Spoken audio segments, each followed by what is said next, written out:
t'invite à prier pour ce moment de partage que nous allons avoir. Seigneur Dieu, notre roi, nous te disons merci infiniment pour ce moment béni de sabbat que tu nous as accordé sur ton regard béni. Merci pour ta patience et ta miséricorde.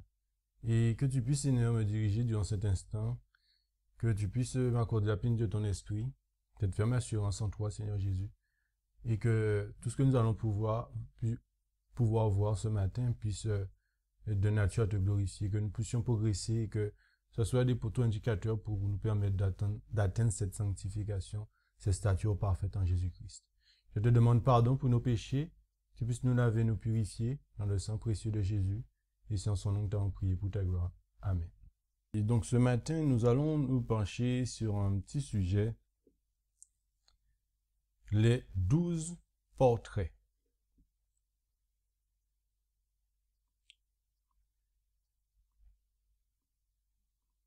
Les 12 portraits. Je vous invite à prendre le texte qui se trouve dans le livre de Luc. L'évangile de Luc.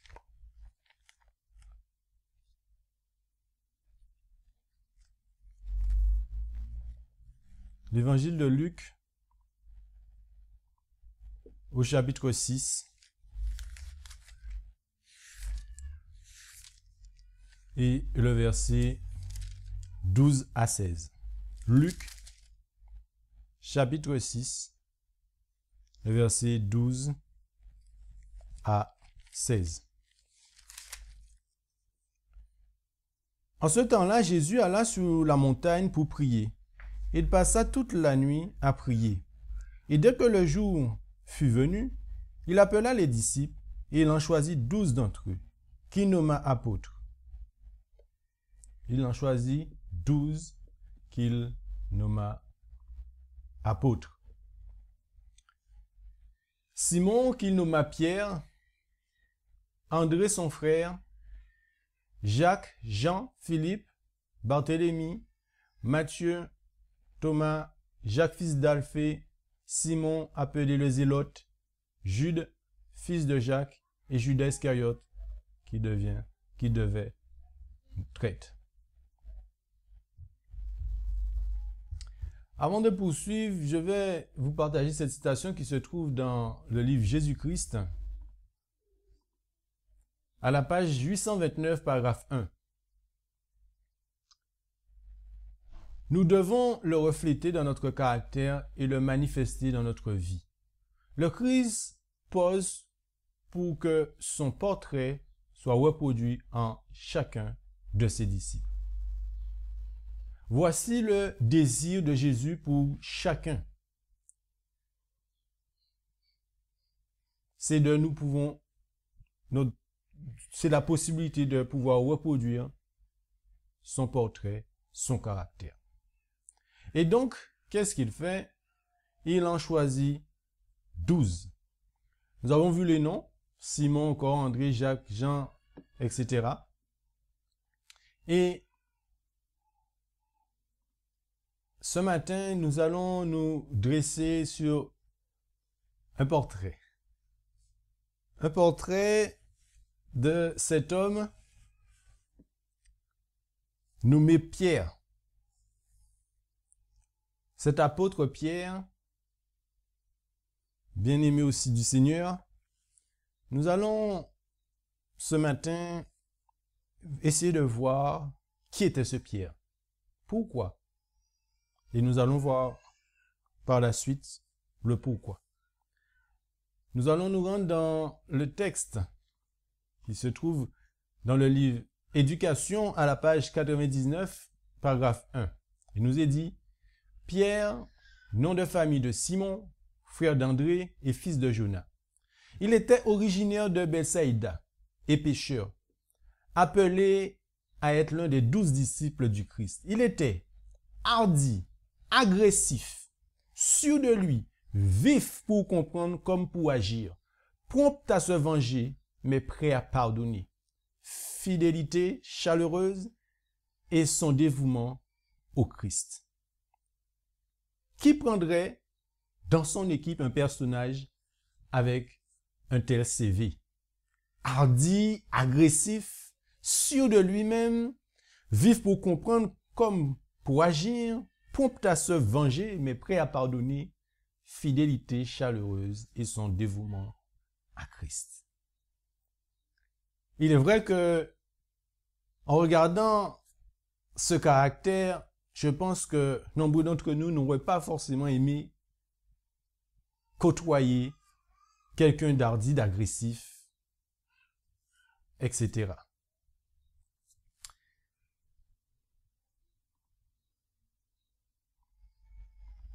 Ce portrait de Pierre, appel de Pierre et contexte historique.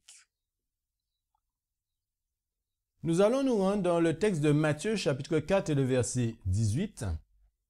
Matthieu chapitre 4 et le verset 18 à 20. Comme il marchait le long de la mer de Galilée, il vit deux frères, Simon appelé Pierre et André son frère, qui jetaient un filet dans la mer, car il était pêcheur. Il leur dit, « Suivez-moi, et je vous ferai pêcheurs d'hommes. » Aussitôt, ils laissèrent les filets et le suivirent.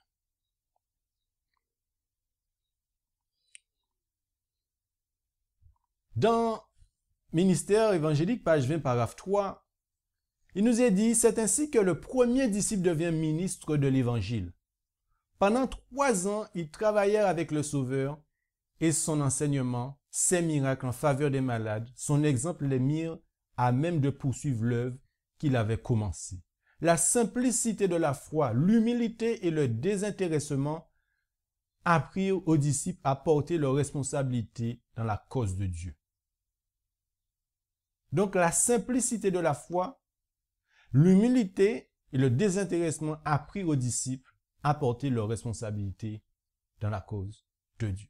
Donc là, nous voyons des caractéristiques, des éléments que Dieu aimerait que ses disciples aient. Une foi simple, humble, et avoir un désintéressement, et pour pouvoir avoir une responsabilité dans la cause de Dieu.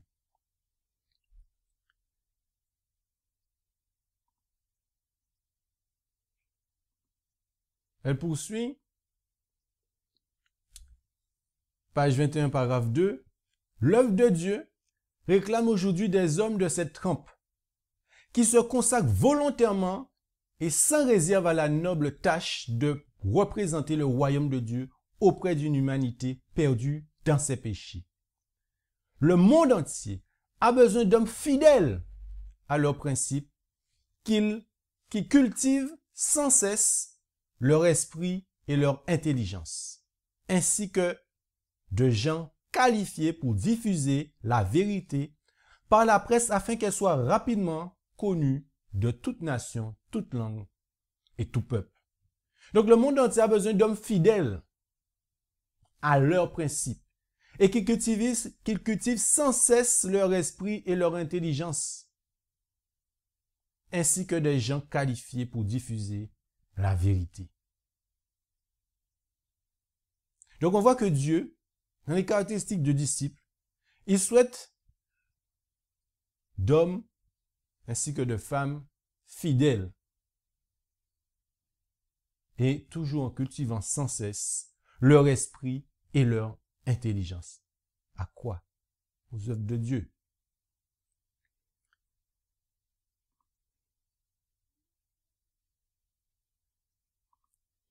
Ministère évangélique, page 107, paragraphe 3.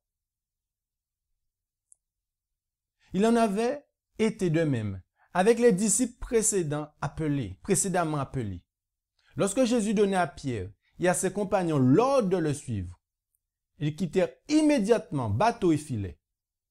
Certains disciples avaient des amis qui avaient besoin de leur aide, mais quand ils reçurent l'invitation du Sauveur, ils n'hésitèrent pas et ne demandèrent pas. Comment subsisterons-nous, nous et nos familles? Ils obéirent à l'appel et lorsque Jésus, plus tard, leur demanda, « Quand je vous ai envoyé sans bourse, sans sac et sans souliers, avez-vous manqué de quelque chose ?» Ils purent répondre, « De rien. » Luc 22, verset 35. Ils obéirent à l'appel. Et nous, est-ce que nous avons obéi? Est-ce que nous avons répondu à l'appel?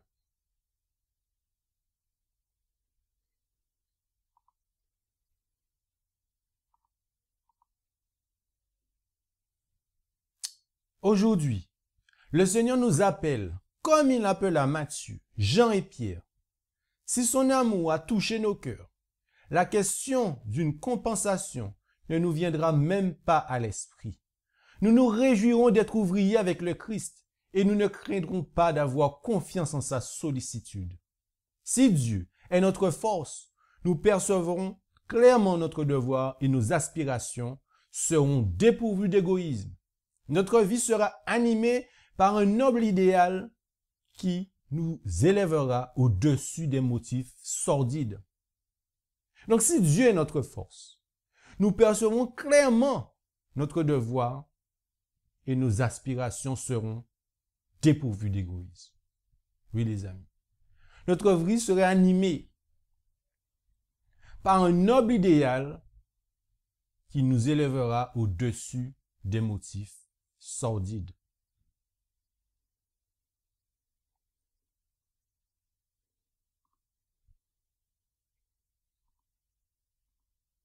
Jésus-Christ, page 121, paragraphe 5. André, désireux de communiquer la joie qui remplissait son cœur, courut à la recherche de son frère Simon et cria, « Nous avons trouvé le Messie !» Simon n'attendit pas une seconde invitation. Il avait, lui aussi, entendu la prédication de Jean-Baptiste et s'empressa auprès du Sauveur. Il s'empressa auprès du Sauveur. Les yeux du Christ se posèrent sur lui. Lisant son caractère et l'histoire de sa vie, sa nature impulsive, son cœur aimant, son ambition, sa confiance en lui, sa chute et sa repentance, ses travaux et son martyre. Le Sauveur lut tout cela et il dit, « Tu es Simon, fils de Jean. Tu seras appelé Céphas, ce qui se traduit par Pierre. » Nous voyons ici qu'il n'y a pas eu d'hésitation. Et dans sa grande bonté, Jésus lit les cœurs. Jésus a lu dans le cœur de Pierre. Il a vu son caractère, ses défauts. Il a vu toute l'histoire de sa vie. Le fait qu'il soit impulsif, son cœur aimant, son ambition, sa confiance en lui-même, sa chute et sa repentance. Donc on voit que Christ, notre Sauveur, connaît toutes choses du début jusqu'à la fin. Il connaît chacun d'entre nous individuellement, il connaît nos cœurs, notre caractère. Mais il a un plan pour chacun d'entre nous. Il a un plan pour chacun d'entre nous.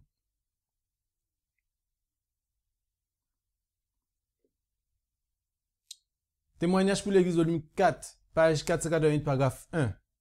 Pierre était prompt et zélé dans l'action, audacieux et intransigeant. Et Christ avait en lui du potentiel qui serait d'une grande valeur pour l'Église. Il a donc relié Pierre à lui-même afin que tout ce qui était bon et précieux puisse être préservé et que par ses leçons et son exemple, il puisse adoucir tout ce qui était dur dans son humeur et lisser tout ce qui était rude dans son comportement. Si le cœur était en effet transformé par la grâce divine, un changement extérieur se verrait dans la vraie gentillesse, la sympathie et la courtoisie. Dieu a mis du bon en nous, n'est-ce pas? Mais ce bon, parfois, a été perverti. Et le Seigneur Jésus veut faire quoi? Adoucir tout ce qui est dur dans notre humeur et lisser tout ce qui est rude dans notre comportement. Tout ça pourquoi? Pour l'Église. Cette Église est comme un hôpital composé de malades. Mais le grand médecin est venu pour restaurer ceux qui sont malades.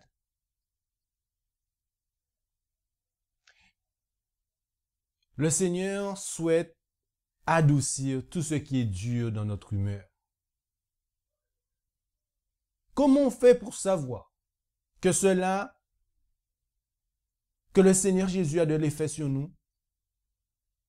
Un changement extérieur se verrait. Un changement extérieur se verrait.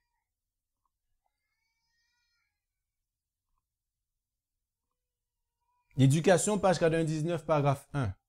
Aucune vie de disciple n'aide mieux à comprendre les méthodes éducatives du Christ que celle de Pierre. Pourquoi j'ai décidé de partager cela avec vous? Car ça fait des mois et des mois que je voulais étudier le caractère de chaque disciple. Parce que ces disciples ont côtoyé le Maître. Et qu'est-ce que le Maître a à nous dire concernant le caractère des disciples qui l'ont côtoyé? Et je voulais vraiment savoir ça et le partager avec vous. Aucune vie de disciple n'est mieux à comprendre les méthodes éducatives du Christ que celle de Pierre. Hardi, agressif, sûr de lui, vif pour comprendre comme pour agir, prompt à se venger mais prêt à pardonner. Pierre se trompa souvent et fut souvent repris. Sa fidélité chaleureuse et son dévouement au Christ n'en étaient pas moins résolument reconnus et loués. Patiemment, avec un amour avisé, le Seigneur veillant sur le fougueux disciple, cherchant à réduire sa confiance en lui-même et à lui enseigner humilité, obéissance et confiance. Donc on voit que ce disciple Pierre avait des lacunes. Il se trompait souvent et fut souvent repris. Mais qu'est-ce qui se passait? Qu'est-ce qui s'est passé? Le Seigneur veilla sur le fougueux disciple. Donc le Seigneur peut veiller et veille sur nous, cherchant à réduire sa confiance en lui-même. Le Seigneur souhaite que nous ayons cette dépendance de lui et à lui enseigner humilité, obéissance et confiance. Voilà aussi ce que nous pouvons retrouver et essayer de comprendre des méthodes éducatives du Christ que celle de Pierre qui nous est présentée. Et avons-nous un travail à faire vis-à-vis des uns et des autres à ce niveau? Là, on voit que c'est Christ. Mais je me suis posé la question, est-ce que nous, à notre niveau, il y a aussi un travail à faire vis-à-vis de l'un et de l'autre?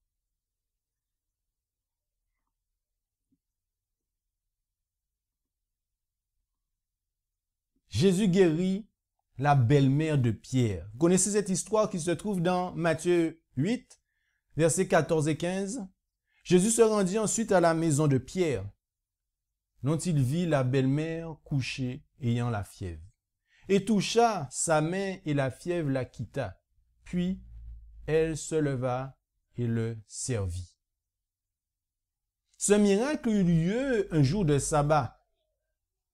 Et par peur des rabbins, le peuple n'osa pas venir pour être guéri avant le coucher du soleil.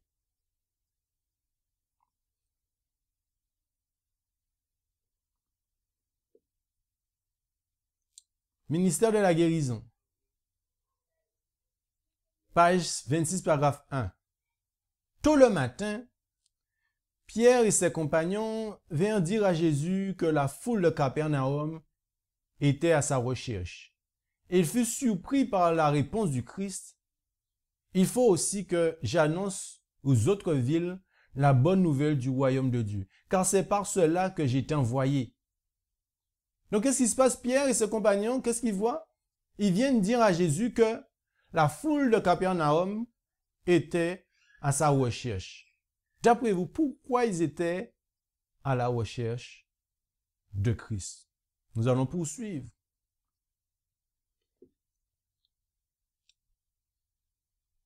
Dans les mois envahissant Capernaum, résidait le danger que l'objet de sa mission soit perdu de vue. Jésus ne pouvait se contenter d'attirer l'attention sur lui-même en tant que thaumaturge ou guérisseur de maux physiques. Il cherchait à attirer les hommes à lui comme leur sauveur. Retenez bien, comme leur sauveur.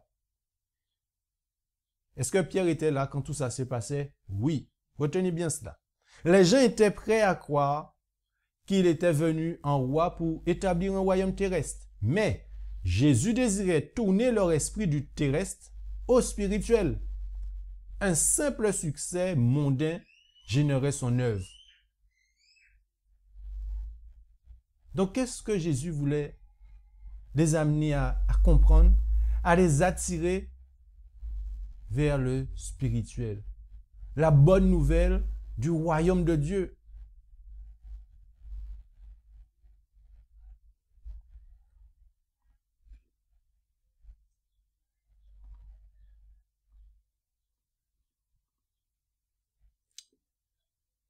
Prenons notre Bible dans le texte de Luc chapitre 5, les versets 4 à 7. Luc chapitre 5, versets 4 à 7. Et quand il eut cessé de parler, il dit à Simon, avance à pleine eau et jetez vos filets pour pêcher. Simon lui répondit, Maître, nous avons travaillé toute la nuit sans rien prendre. Toutefois, sur ta parole, je jetterai le filet. Et l'ayant fait, ils prirent une grande quantité de poissons. Et comme leur filet se rompait, ils firent signe à leurs compagnons qui étaient dans l'autre barque de venir les aider. Et ils vinrent et ils remplirent les deux barques tellement qu'elles s'enfonçaient. Donc, qu'est-ce qui se passe dans cette histoire? Simon,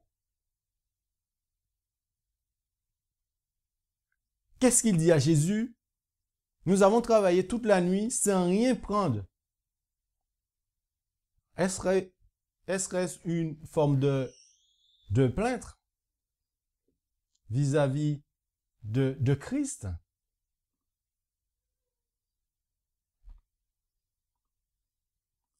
Jésus-Christ, page 229, paragraphe 4.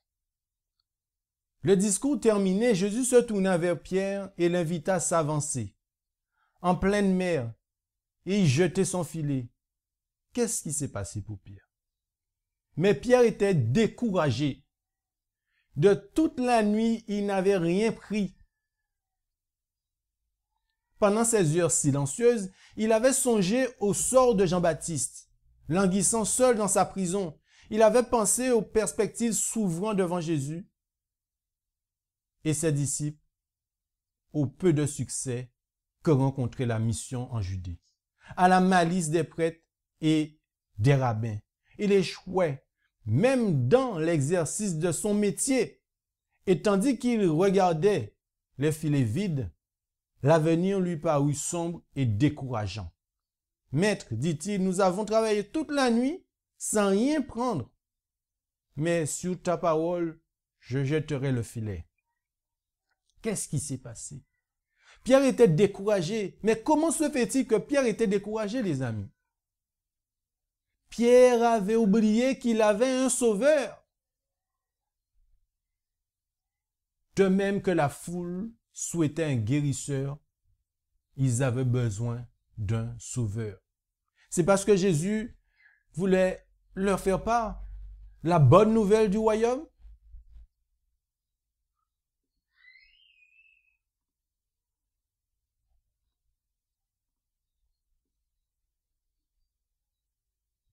Ministère d'acquisition, page 170, paragraphe 2. Il nous faut regarder en haut avec foi. Les échecs apparents ou les résultats tardifs ne doivent pas nous décourager. Travaillons avec persévérance, avec espoir et gratitude, convaincus que la terre renferme en son sein, pour l'ouvrier fidèle, des trésors plus précieux que l'or, que l'argent. L'échec apparent ou les résultats tardifs ne doivent pas nous décourager. Ça ne doit pas nous décourager.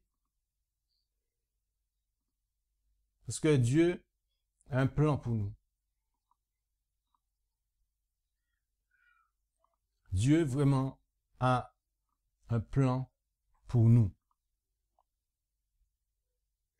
Pierre voit Christ. Pierre ne pense plus ni aux barques, ni à leur cargaison.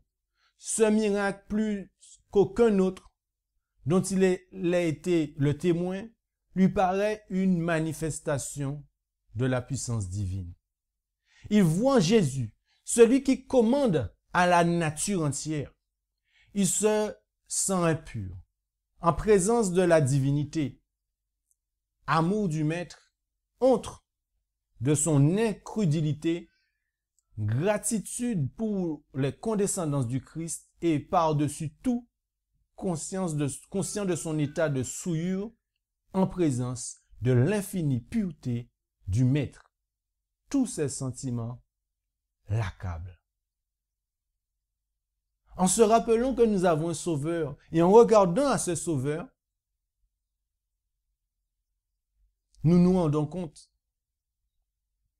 qui il est. Qui est ce puissant Sauveur? De quoi il est capable? Celui qui commande à la nature entière. C'est lui qui décide. Est-ce que nous croyons réellement que nous avons un Sauveur? Est-ce que nous croyons qu'il sauve ce Sauveur? Voilà ma question.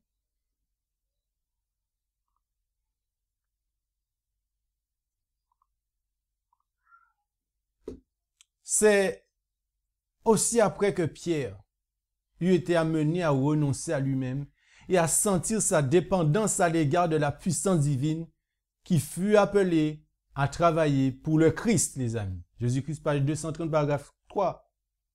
C'est lorsqu'il a renoncé à lui-même et à sentir sa dépendance à l'égard de la puissance divine qu'il fut appelé à travailler pour le Christ.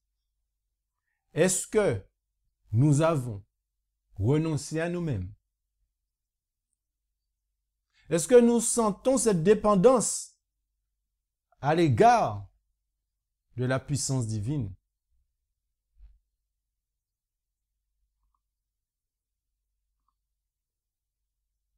Nous devons regarder à Jésus. Nous devons regarder à ce Sauveur, ce Maître, celui qui dirige toutes choses. Jésus-Christ, page 231, paragraphe 3. Pendant cette triste nuit passée sur le lac, loin du Christ, les disciples avaient été assiégés par le doute. Ils s'étaient fatigués sans résultat, mais sa présence ranima leur foi et leur procura joie et succès. Sa présence ranima leur foi. Il en est de même pour nous. Sans Christ, notre œuvre est inféconde. Je répète, sans Christ, notre œuvre est inféconde. Et nous sommes enclins au découragement et au murmure. Est-ce que c'est vrai, les amis?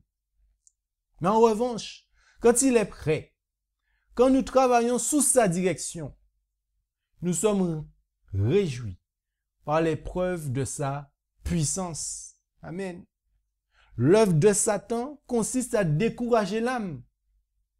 Celle du Christ, à lui inspirer la foi et l'espérance. Celle du Christ, à lui inspirer la foi et l'espérance. C'est vrai que cette semaine, j'ai eu des découragements. Mais Dieu m'a mis à mes côtés ma femme qui m'a encouragé. Et je vois que c'est Satan qui m'a accablé de ce découragement. Et je remercie le Seigneur de m'avoir permis d'étudier cela pour me remettre en ligne. Parce que nous sommes enclins au découragement et au murmure sans Christ. Mais moi, j'ai besoin de Christ. Je veux qu'il soit le centre de ma vie comme vous-même. Et pour cela, nous devons batailler. Nous devons batailler. Pierre s'avance avec assurance. Les yeux sur Jésus. Où est-ce que notre regard doit être, les amis? Où est-ce que notre regard doit être? Sur Jésus. Cependant, dès qu'un sentiment de vanité lui fait tourner les regards vers les compagnons qu'il a laissés dans la barque, il cesse de percevoir le Sauveur.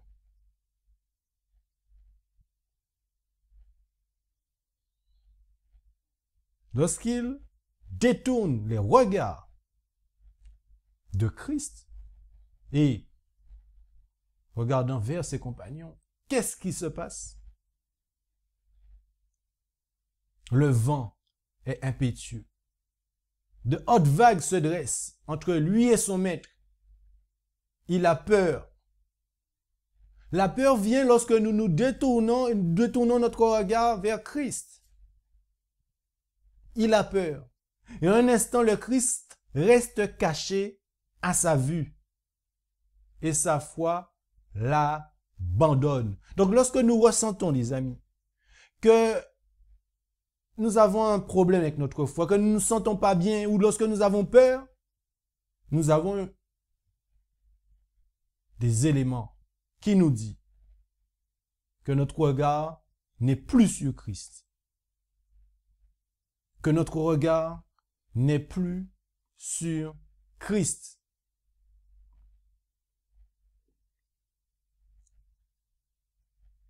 Dans leur petit bateau sur la mer de Galilée, au milieu de la tempête et des ténèbres, les disciples ont travaillé dur pour atteindre le rivage, mais ont trouvé tout leur effort infructueux. Cet incident frappant illustre l'expérience des disciples du Christ. Combien de fois nous tirons-nous sur les rames comme si notre force et notre sagesse étaient suffisantes, jusqu'à ce que nous trouvions nos efforts inutiles. Combien de fois, les amis, ça nous arrive? Comme si notre force et notre sagesse étaient suffisantes. Puis avec des mains tremblantes et une force défaillante, nous abandonnons l'œuvre à Jésus et confessons que nous sommes incapables de l'accomplir. Notre Rédempteur compatissant a pitié de notre faiblesse. Oui, car il a dû apprendre l'obéissance. Il a été fait chair comme nous, des amis. Il est le seul médiateur entre Dieu et les hommes. Il est notre frère, notre libérateur. Il est tout pour nous. Le Fils unique engendré de Dieu, le vrai, le véritable, littéral. Et quand une réponse au cri de la foi, il entreprend l'œuvre que nous lui demandons de faire. Avec quelle facilité il accomplit ce qui nous a paru si difficile. Amen. Notre Rédempteur est compatissant. Il a pitié de notre faiblesse. Et il veut justement. Il veut faire pour nous. Il veut vraiment réaliser cela dans nos vies. Il veut être le centre de toutes choses. Les temps de perplexité sont à nos portes. Les vagues de la mer rugissent. Le cœur des hommes leur fait défaut par peur et par attendre de ces choses qui viennent sur la terre. Mais ceux qui croient au Fils de Dieu, littéral, entendront sa voix au milieu de la tempête en disant « C'est moi, n'aie pas peur ». Amen. Nous avons besoin vraiment d'avoir cette assurance en ce Sauveur. Souvent, lorsque surgissent les difficultés, nous ressemblons à Pierre, oui ou non, les amis? Est-ce que nous ressemblons à Pierre lorsque les difficultés surgissent? Au lieu de tenir nos yeux fixés sur le Sauveur, qu'est-ce que nous faisons? Nous regardons les vagues. Nos pieds glissent et les eaux tumultueuses nous submergent. Ce n'est pas pour le laisser périr que Jésus avait invité Pierre à le suivre. Ce n'est pas non plus pour nous renier qu'il fait de nous ses disciples. Ne crains point, dit-il, car je t'ai racheté. Je t'ai appelé par ton nom. Tu es à moi. Voilà ce que Jésus dit de nous, les amis. Il dit que nous sommes à lui.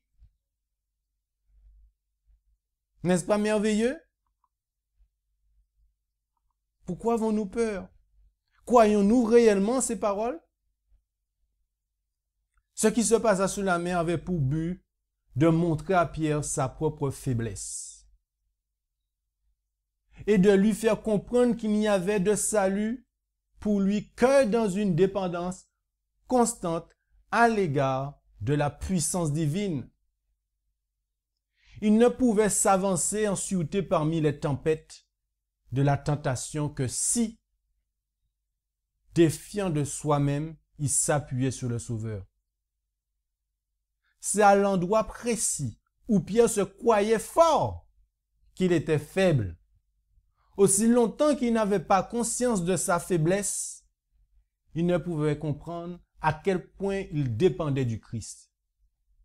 S'il avait saisi la leçon que Jésus s'efforçait de lui donner au moyen de cette expérience sur le lac, il ne serait pas tombé.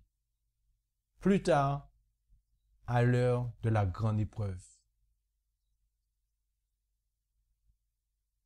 Donc le Seigneur, à travers Pierre, nous montre que nous devons comprendre nos propres faiblesses. Et à travers cela, qu'il y avait le salut uniquement dans une dépendance constante à l'égard de la puissance divine.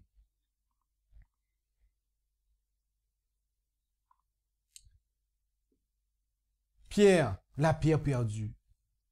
Et moi, je te dis que tu es Pierre. Connaissez ce texte. Et sur cette pierre, je bâtirai mon église, et que les portes du séjour des morts ne prévaudront point contre elle. Matthieu 16, verset 18. Matthieu 16, verset 18. Sign of the Time, le 28 octobre 1813. Voilà ce qui nous est dit. Le mot pierre signifie caillou, une pierre qui roule. Christ ne se réfère pas à Pierre comme s'il était un roc sur lequel il édifierait son église. Son expression, cette pierre, ce roc, il se l'applique à lui-même comme fondement de l'église chrétienne. Christ est le fondement. Quel Christ? Quel Christ? Le Christ, deuxième personne de la Trinité, ou le Christ, le Fils littéral de Dieu? Quel Christ? Parce que beaucoup disent qu'ils croient en Christ, mais lequel? Il n'y en a pas 2, 3, 4, il y a un seul. Lequel? Lequel?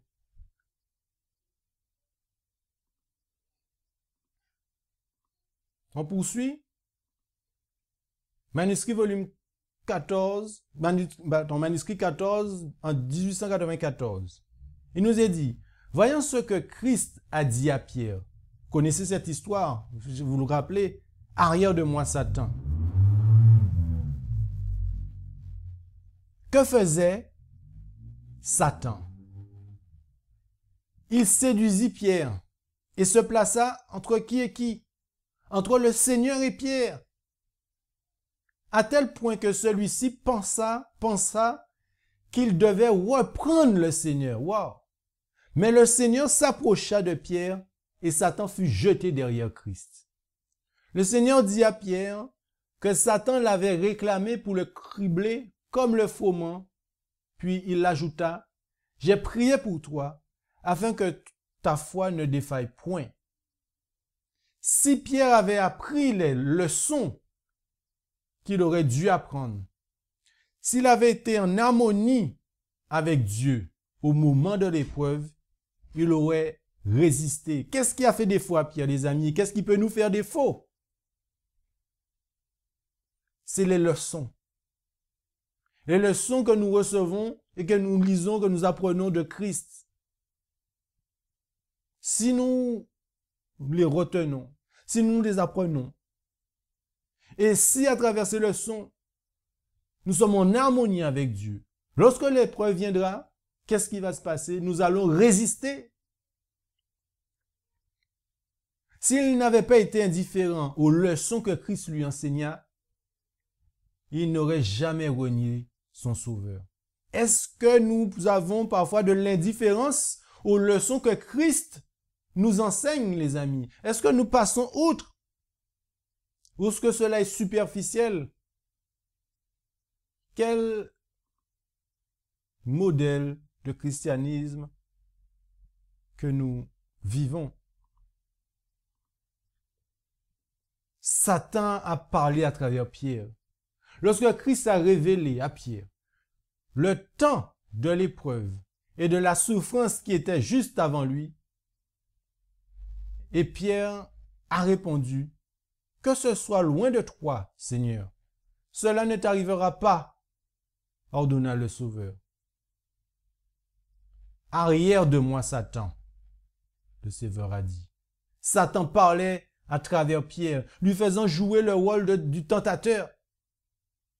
La présence de Satan n'était pas soupçonnée par Pierre, mais Christ pouvait détecter la présence du trompeur. Et dans sa réprimande à Pierre, il s'est adressé au véritable ennemi. Donc lorsque nous sommes repris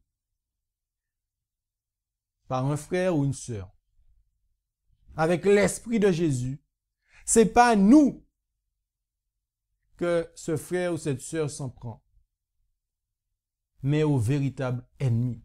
Et c'est ce que Jésus est en train de nous montrer à travers cette expérience de Pierre. Lorsqu'il réprimandait Pierre, qu'est-ce qu'il faisait? Il s'adressait à Satan. On ne doit pas se tromper de combat. La revue générale, le 6 avril 1897, paragraphe 10, voilà ce qu'il est dit. Le travail de Satan était de décourager Jésus alors qu'il s'efforçait de sauver la race dépravée. Et les paroles de Pierre étaient exactement ce qu'il souhaitait entendre. Elles étaient opposées au plan divin. Et tout ce qui portait ce cachet était une offense à Dieu. Qu'est-ce qui est une offense à Dieu? Lorsqu'on va à l'opposé du plan divin. Elles ont été prononcées à l'instigation de Satan, car il s'opposait à la seule disposition que Dieu pouvait faire pour préserver sa loi et maintenir son autorité tout en sauvant l'homme déchu. Je reprends. Elles ont été prononcées à l'instigation de Satan, car il s'opposait à la seule disposition que Dieu pouvait faire pour préserver sa loi et maintenir son autorité tout en sauvant l'homme déchu. Satan espérait décourager et accabler Christ, mais Christ s'est adressé à l'auteur de la pensée en disant « Arrière de moi, Satan ». Merveilleux combat que l'exemple de notre Sauveur, comment notre Sauveur nous montre, comment lui aussi, il a dû combattre notre ennemi.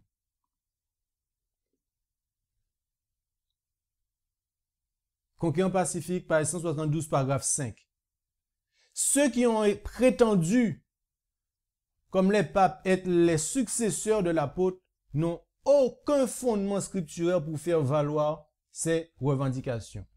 Rien dans la vie de Pierre ne prouve qu'il avait reçu autorité pour être élevé au-dessus de ses frères en tant que vicaire du Très-Haut. Si ceux qui ont déclaré être les successeurs de Pierre avaient suivi son exemple, ils se seraient toujours contentés de rester sur le même pied d'égalité que les frères. N'est-ce pas?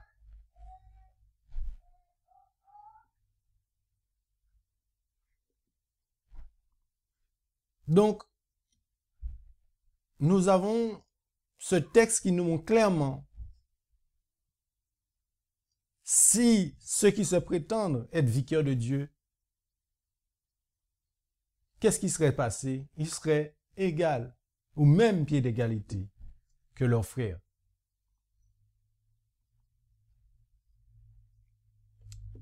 Jésus-Christ, par 419, paragraphe 1. Pierre et la transfiguration.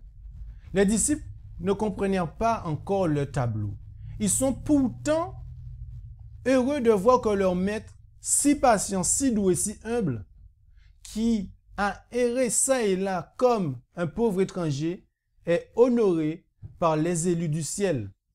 Ils pensent qu'Élie est venu pour annoncer le règne du Messie et que le royaume du Christ va être établi sur terre. Ils sont prêts à bannir pour toujours le souvenir de leur crainte et de leur déception. Ils désirent rester là où la gloire de Dieu se manifesta. Je reprends. Ils sont prêts à bannir pour toujours le souvenir de leur crainte et de leur déception. Ils désirent rester là où la gloire de Dieu se manifesta. Pierre s'écrie, Seigneur, il est bon que nous soyons ici, si tu le veux. Je dresserai ici 3 tentes. 3 tentes. Pour que 3, une pour Moïse, une pour toi, une pour Moïse et une pour Élie. Les disciples s'imaginent que Moïse et Élie ont été envoyés pour protéger leur maître et pour établir son autorité. Les disciples s'imaginent que Moïse et Élie étaient envoyés pour protéger leur maître et pour établir son autorité royale. Donc le Christ, ses disciples, ils étaient prêts à bannir pour toujours leur souvenir de leur crainte et de leur déception. Ils voulaient, ils désiraient rester là où la gloire de Dieu se manifesta. Ils voulaient rester en présence de Jésus. Est-ce que nous souhaitons et aimons et vivons en présence de Jésus?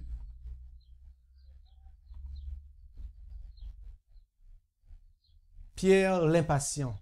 Est-ce que nous sommes impatients? Matthieu 17, versets 25 à 27.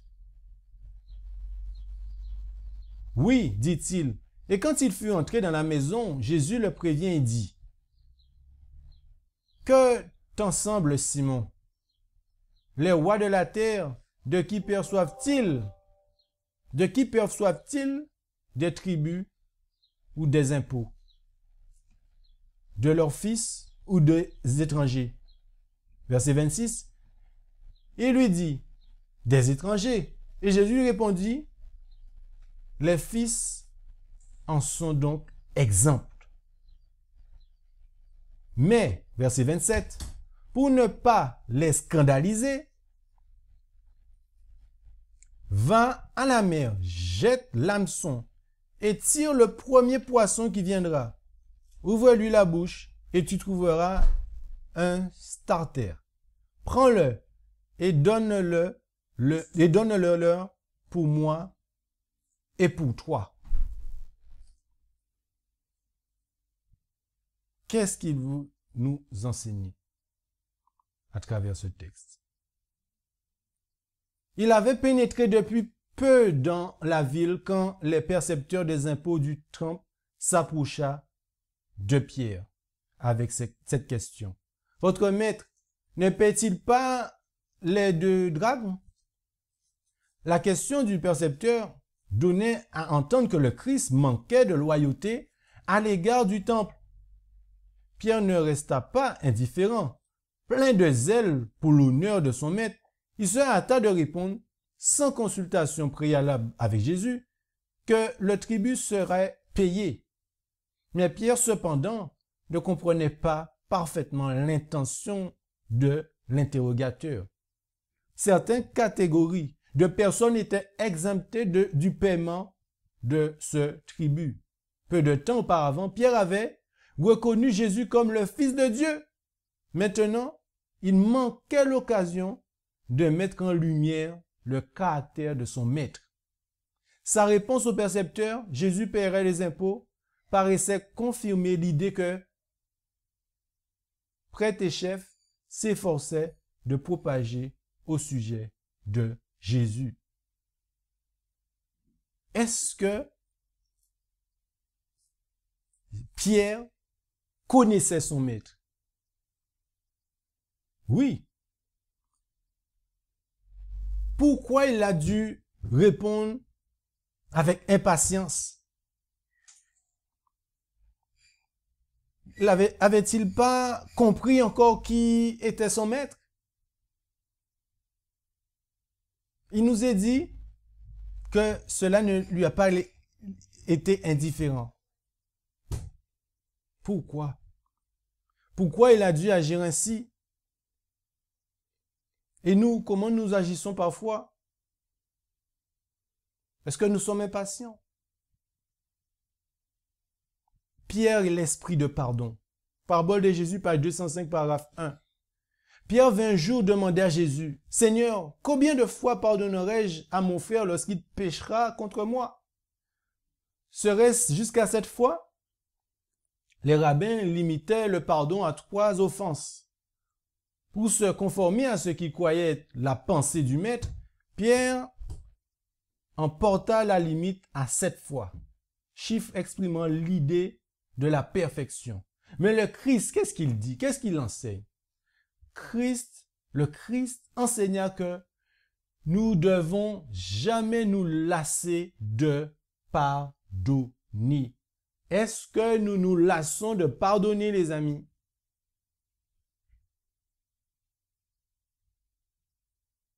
Est-ce que parfois nous arrivons à un bout, on ne peut pas pardonner, monsieur, je ne peux plus lui pardonner.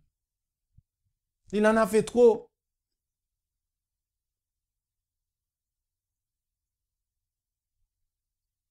Mais le Christ enseigna que nous ne devons jamais nous lasser de pardonner. Je ne te dis pas jusqu'à 7 fois, dit-il, mais jusqu'à 7 fois, 7 fois. Jusqu'à 72 fois, 7 fois. Est-ce que nous avons encore un problème avec l'esprit du pardon? Esprit de mercenaire. Dans Matthieu 19, verset 27, Matthieu chapitre 19 et le verset 27. Alors Pierre, prenant la parole, lui dit, « Voici, nous avons tout quitté et nous t'avons suivi. Que nous arrivera-t-il donc? » Pierre fut le premier à se remettre du sentiment de condamnation personnelle provoqué par les paroles du Sauveur. Il songeait avec satisfaction à ce que lui et ses compagnons avaient fait pour le Seigneur. Je reprends. Il songeait à faire à quoi? Avec satisfaction à ce que lui et ses compagnons avaient fait pour le Seigneur. Voici, nous avons tout quitté et nous t'avons suivi, dit-il, se rappelant la promesse conditionnelle faite au jeune chef, tu auras un trésor dans le ciel. Il demanda ce que lui et ses amis recevraient en récompense de leur sacrifice.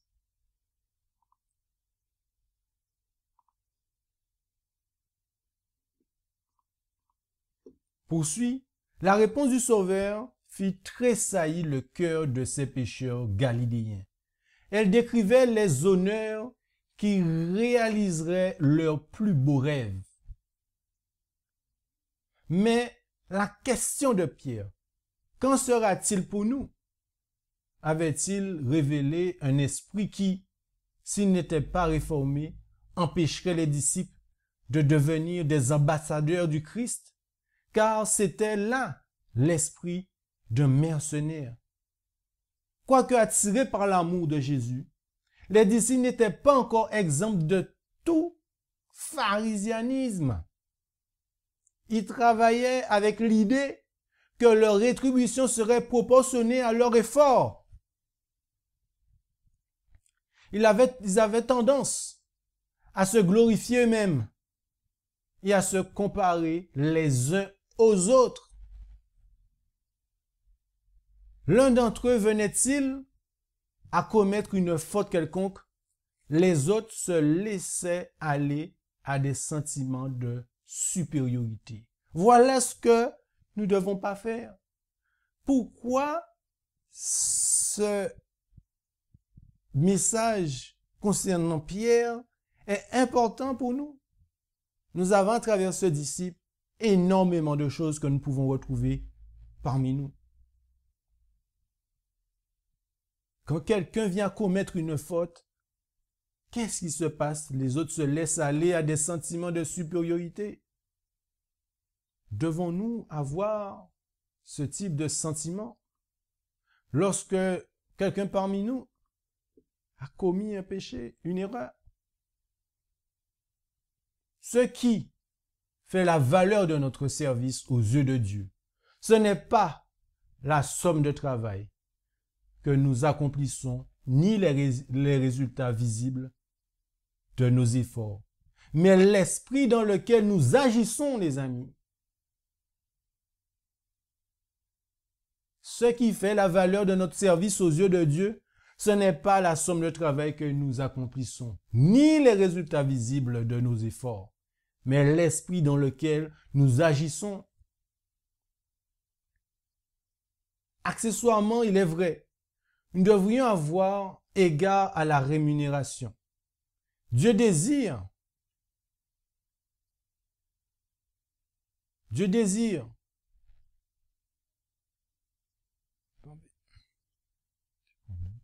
petit problème.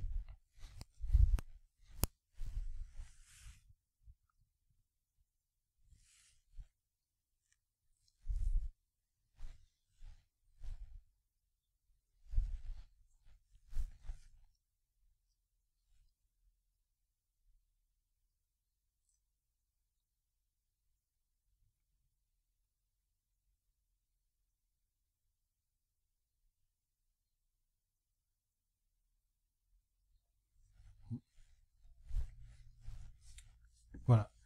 Donc Dieu désire nous voir apprécier les bénédictions promises. Mais il ne veut pas que nous soyons impatients de recevoir la récompense, ni que nous nous attendions à une rétribution pour chaque devoir accompli. Il nous faut faire ce qui est bien sans nous inquiéter du gain que nous en retirerons. Le mobile de nos actions devrait être l'amour de Dieu et du prochain. Voilà notre mobile, les amis. Le mobile de nos actions devait être l'amour de Dieu et du prochain.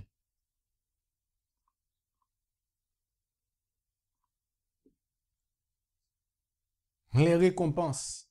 Ceux qui recevront la plus haute récompense seront ceux qui seront confondus avec leur activité et leur zèle, leur compassion désintéressée et tendre pour le pauvre, l'orphelin, l'opprimé et l'affligé.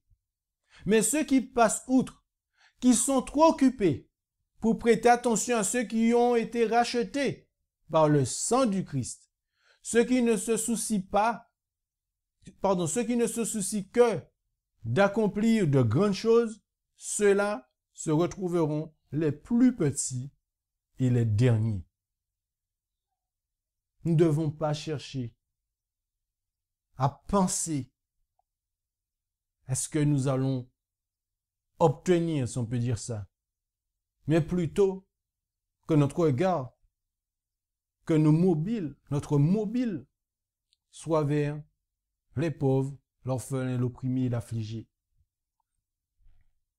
Et sans rien attendre en retour. Ça, c'est très important, sans rien attendre en retour.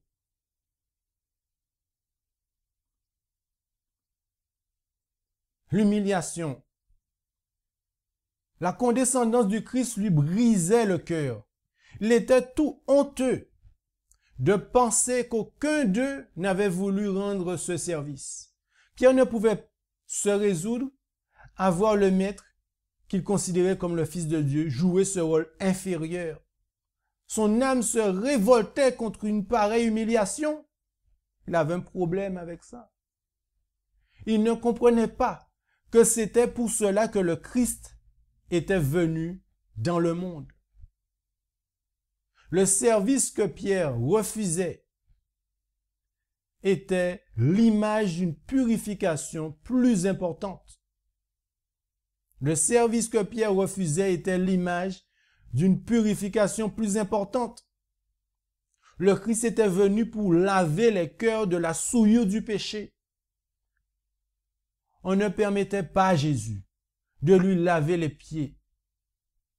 En ne permettant pas à Jésus de lui laver les pieds, Pierre refusait la purification plus importante symbolisée par cet acte. Il rejetait virtuellement son maître.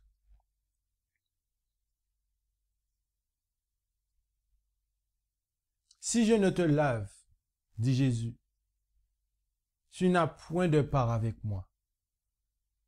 Et Pierre renonça à son orgueil et à sa propre volonté. Il ne pouvait supporter la pensée d'être séparé du Christ, ce qui eût été sa mort. L'humiliation. Nous allons certainement vivre l'humiliation parce que Jésus lui-même a été humilié. Et c'est lui notre chemin, la vérité et la vie. Comment nous devrions comprendre cette humiliation?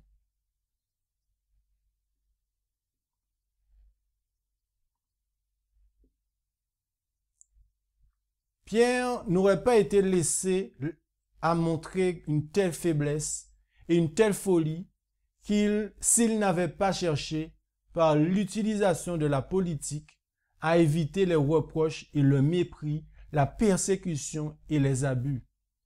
Ses plus grandes espérances étaient centrées sur le Christ. Mais quand il le vit dans l'humiliation, l'incrédulité entra et fut divertie. Il est tombé sous le pouvoir de la tentation. Et au lieu de montrer sa fidélité dans une crise, il a méchamment renié son Sauveur. Comme on a pu le voir précédemment, encore un peu plus de sanctification. Encore un peu plus. Il n'arrivait pas à comprendre que son maître, qu'il considérait comme le Fils de Dieu, se retrouve ainsi. Peut-être que nous aussi, on aurait agi de la même manière. On n'aurait pas supporté de voir celui qui fait des miracles et qui a porté le péché de l'humanité vivre tout cela. Pierre est testé. Il n'avait aucune conscience du danger qu'il courait. Il se laissait abuser par la confiance qu'il avait en ses propres forces. Il se croyait capable de repousser la tentation.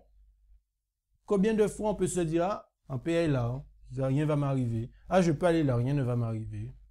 Mais non, le Seigneur est avec moi de toute façon. Et on sait que c'est pas bon. L'Esprit de Dieu nous dit non. Mais on est sûr de nous. Mais au moment de l'épreuve, quelques heures plus tard, qu'est-ce qu'il a fait? Il renia son maître avec imprécation. nous devons jamais nous reposer sur nous-mêmes. Jamais. Le mal qui fit tomber Pierre et priva le pharisien de la communion avec Dieu cause aujourd'hui encore la ruine de milliers de personnes. Rien n'est plus offensant pour Dieu, plus dangereux pour l'âme humaine que l'orgueil et la propre suffisance. De tous les péchés, c'est assurément le plus difficile à vaincre. Est-ce que vous êtes d'accord?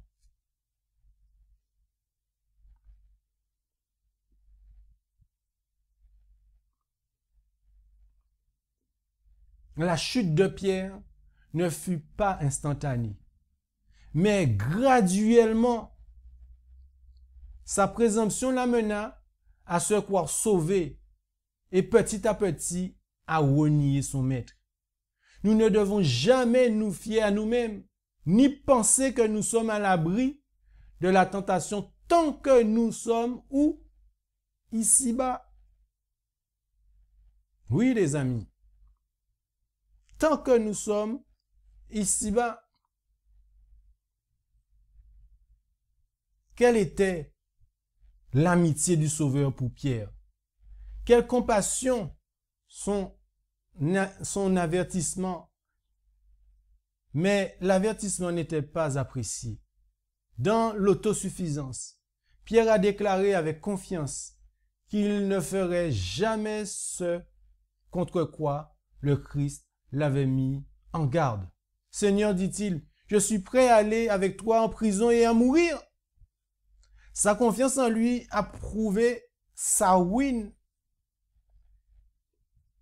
Il a tenté Satan de le tenter.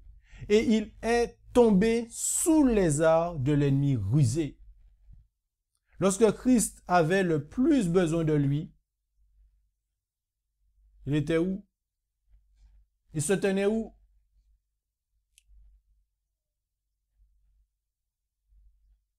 Il se tenait du côté de l'ennemi et reniait ouvertement son Seigneur.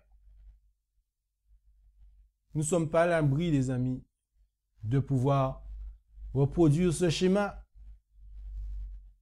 Quand la loi du dimanche va venir, quand il faudra prendre une décision, quelle position que nous allons prendre? Pensez pas que ça va se faire claquement de doigts. Comme disait un frère, lorsqu'on va prendre une pince et on va vouloir vous enlever vos ongles, vous verrez des choses atroces qui peuvent exister. Quelle position que nous allons prendre? Qu'est-ce que nous allons faire? Allons-nous renier notre maître? Allons-nous retenir les leçons que Pierre a reçues?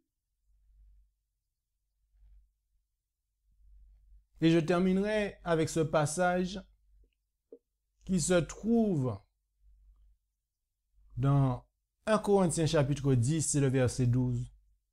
Ainsi donc, que celui qui croit être debout prenne garde de ne pas tomber.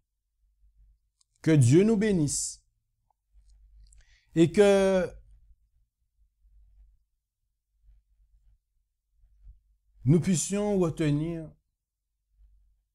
ces exemples, ces témoignages, ces écrits que nous avons sur notre main, la parole de Dieu, pour nous guider et qui nous permettra de ne pas reproduire les mêmes erreurs. Ça, c'est une première partie, car ce n'est pas terminé concernant Pierre. Je vais m'arrêter là parce que l'heure est avancée.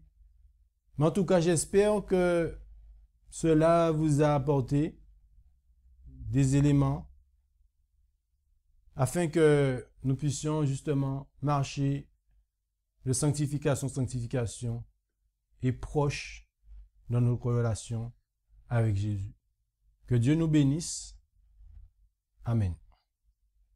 Eh bien, nous allons prier.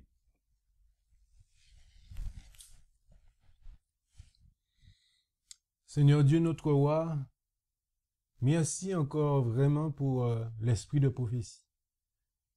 Et surtout ta parole que tu as mis à disposition. Afin justement que nous puissions apprendre ces enseignements, retenir les leçons que tu nous as partagées. Afin que nous puissions pas reproduire non seulement les erreurs des Israélites, mais aussi ceux des disciples. Oui, ces erreurs que tu souhaites que nous puissions avoir la vision de comprendre que ce n'est pas le bon chemin. Car malheureusement, nous reproduisons malgré tout ces mêmes erreurs. Oui, l'histoire se répète, il est dit. Le Seigneur, donne-nous la force de pouvoir ne pas répéter. Mais au contraire, vu les temps actuels, que nous puissions marcher de sanctification en sanctification. Que nous puissions, Seigneur, t'aimer par-dessus toute autre chose. Que notre regard puisse être fixé et qu'il ne puisse point se détourner de toi. Nous en avons grandement besoin. Seigneur, pécheur que je suis, merci pour cette leçon que tu m'as permis d'avoir et de partager avec mes frères et sœurs. Béni soit ton Saint-Nom. Gloire à ton nom et à ton Fils Jésus-Christ. Et c'est en son nom, Père, pour le pardon de nos péchés que nous t'avons prié et pour ta gloire. Amen.